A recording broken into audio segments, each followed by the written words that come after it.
It's humbling to address you as the 33rd governor of the state of Idaho. Now sitting in the state's highest seat, Governor Brad Little laying out his roadmap for Idaho's future through a long-term lens. Education, the first pillar.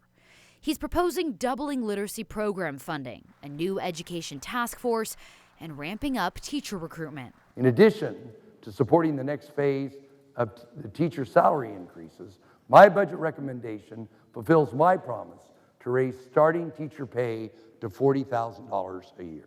We're very excited about that. As you know, one of the priorities has been attracting and retaining great teachers and leaders since I took office, and so I can't say enough great things about this direction that we're going, as well as the literacy investment that he mentioned. I'm very excited about that too.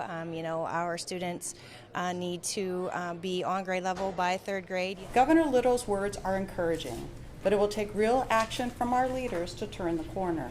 Also, pillars of his plan, lowering health care costs and voter-passed Medicaid expansion. I intend to work with you to implement Medicaid expansion using an Idaho approach. Democrats and expansion advocates want to ensure Idaho solutions don't include sideboards. An Idaho solution is what the voters told us to do, which was a simple the Medicaid expansion. And so no work requirement? No work requirement. Many of those that were in the gap population are already working. And it would cost the state a tremendous amount of money to hire and regulate a work component to it. The legislature has a straightforward job. Fund a law passed by the voters without adding harmful and costly provisions. Also among the governor's priorities, increasing prison space and resources to reduce overflowing populations. This will be done by expanding the St. Anthony Work Camp in eastern Idaho and opening a community reentry center in northern Idaho.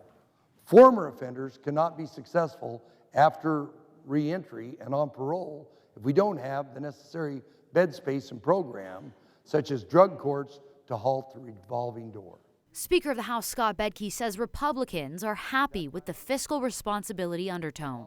I thought that it was particularly well received when he talked about the principle of if there's going to be a tax exemption or a reduction, that had to be accompanied with a reduction in government spending or real growth. It is prudent to live by the advice of Speaker Bedke's grandfather.